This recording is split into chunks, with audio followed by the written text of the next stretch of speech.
O presidente do Supremo Tribunal Federal, Luiz Roberto Barroso, afirmou ontem em entrevista à Globo News que os presos do 8 de janeiro resistem a confessar os supostos crimes por radicalismo ideológico.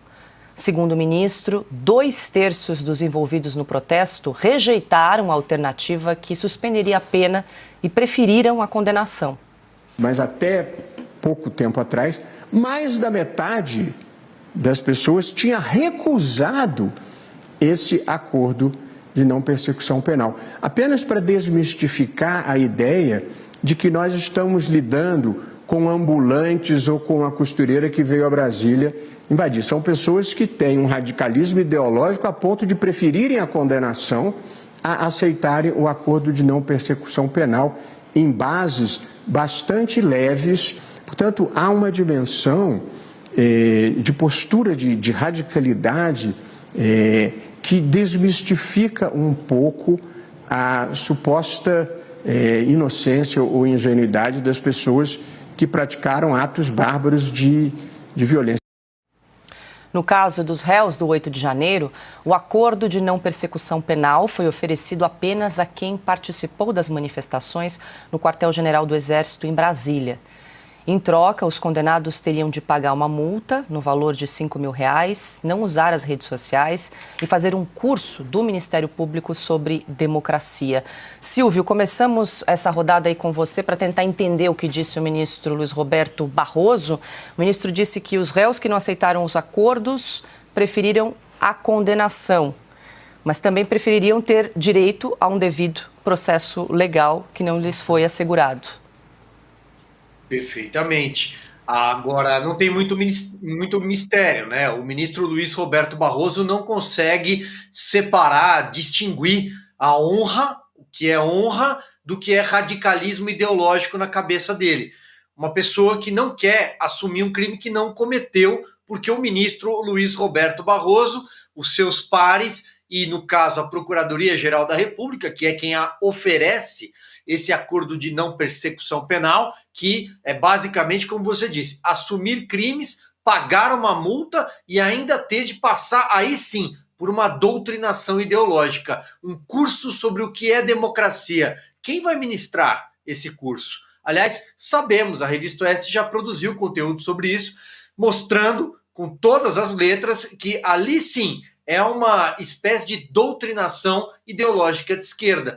O ministro Luiz Roberto Barroso desconhece ou finge desconhecer porque é advogado. Aliás, advogou no Supremo Tribunal Federal antes de ser nomeado ministro pelo PT. Antes de ter ganhado a toga, ele foi advogado no Supremo Tribunal Federal. Ele desconhece o que é o devido processo legal. O cidadão pagador de impostos, ele tem o direito de se defender. Ele teria o direito, não fosse esse momento estapafúrdio da justiça brasileira, essa página escura, inclusive de recorrer, de solicitar a reanálise de uma condenação a uma outra corte, uma corte superior. Mas ocorre que tudo isso acontece contra pessoas que não têm prerrogativa de foro, mas estão sendo julgadas sem o duplo direito de jurisdição, sem a dupla jurisdição. Estão sendo julgadas pela última corte recursal no Brasil. É tudo um grande absurdo e o recado que fica do ministro Luiz Roberto Barroso é mais uma vez e infelizmente que o Supremo Tribunal Federal não pretende recuar da ideia, da narrativa que criou e que vai sustentar por pelo menos algum tempo sobre o golpe que nunca existiu. Augusto. Muito bem lembrado pelo Silvio. Ele advogou, inclusive, no Supremo, inclusive, em favor de um exemplo de portadores, exemplo de portador de radicalismo ideológico extremo, que é o Cesare Battisti.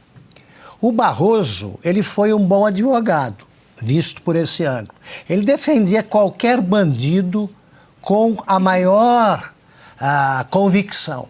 Ele defendeu por 10 anos o Cesare Battisti, um comunista radical italiano que matou pelo menos 4 pessoas. Foi condenado à prisão perpétua pela justiça italiana E o Barroso passou todo esse tempo dizendo que ele olhava o Battisti nos olhos e ele via que Cesare era um inocente. Cesare Battisti desembarcou na Itália. É bom relembrar esses casos, porque a gente sempre tem novos espectadores, né? Já contamos aqui, vale a pena reprisá-lo.